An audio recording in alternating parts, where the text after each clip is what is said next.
Before this wall, this was covered with these images.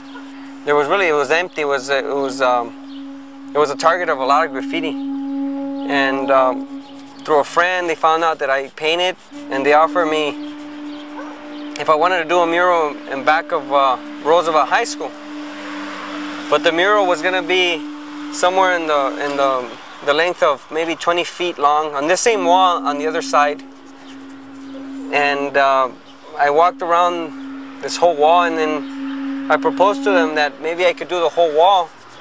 They asked me how long it was going to take. I said maybe about a year or so. That was back in 1994.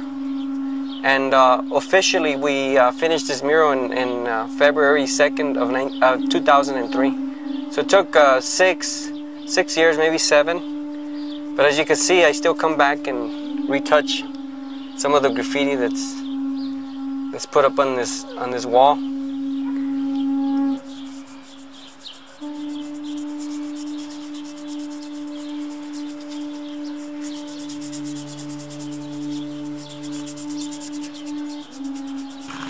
Have you ever seen a church tagged? Why is it that we do this to ourselves? Because we're not willing to confront the real enemy, colonialism.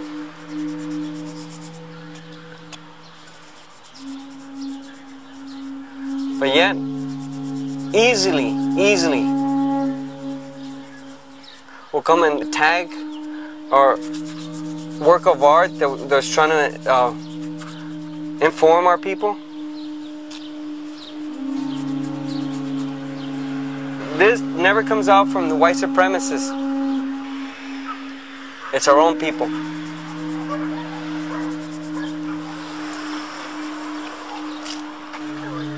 A track of how many times they come and tag on this.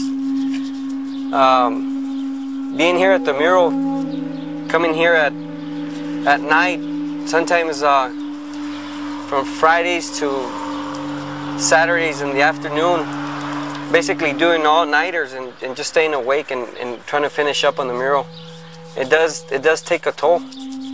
But for me, at times when I used to have like bad things that would happen here at the mural, like for example, someone will come by and just shout stupid things like "get a life," or come and throw shoot with pellet guns like ink.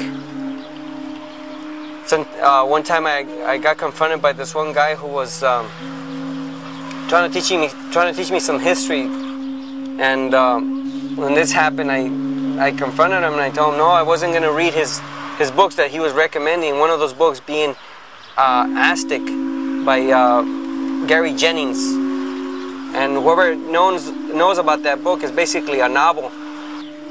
And he came back about an hour later, and I was just right where I'm at right now, maybe a little further down, but turning my back against the street, and I seen like an object just hit the wall and just splattering water on my face. It was a beer can, and just getting little things like that. I used to run an extension cord all the way to the other side of the wall, maybe about 5 extension cords, and I used to, sometimes the light just would go off, and I noticed that someone will pass by in a car, young kids, and just undoing the extension cords, just trying to mess with me and discourage me. And at times I did get discouraged when I used to have those encounters or those experiences where I used to go back home and I used to just think about it, and I go, why am I even doing this? This is not going to work. I mean, our people are not being receptive to it, are not being optimistic or not even getting it. But then the next day, the following day, I used to go back and think about it, and I go, wait a minute, I did accomplish something. And there was times where I used to get like good feedback from people, and those people not being really our people. I remember this one teacher from here at Roosevelt, an Asian man who came out of his car and gave me $20 and said that what I was doing it was good, and he appreciated it. And we get a lot of things from neighbors telling us that a lot of people come here now and then they take pictures, they film here, which it feels, you know, feels good. I just wish that some of those good feedbacks will come from our own people. It'll be something when our people come out and do little outings or mural outings where they come and do tours and explain the history to our kids. Because see, right now, we don't have any culture centers. There's no culture centers for our people where our people go in the weekends and go and learn who they are. See, but there are other culture centers for other people.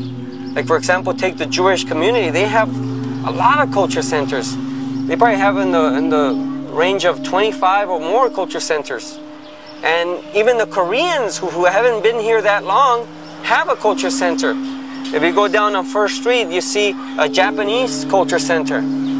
Even the Spaniards themselves have a culture center. I mean, and it's just plain to see that there's something really wrong with us. There's something wrong with our people.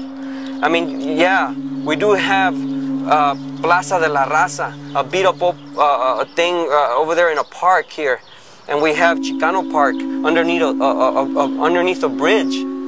That should tell us, that should give us a message that you know what, we are in a bad condition, that they're trying to keep us enslaved. I mean, what kind of people with dignity and honor have a culture center underneath a bridge or a freeway?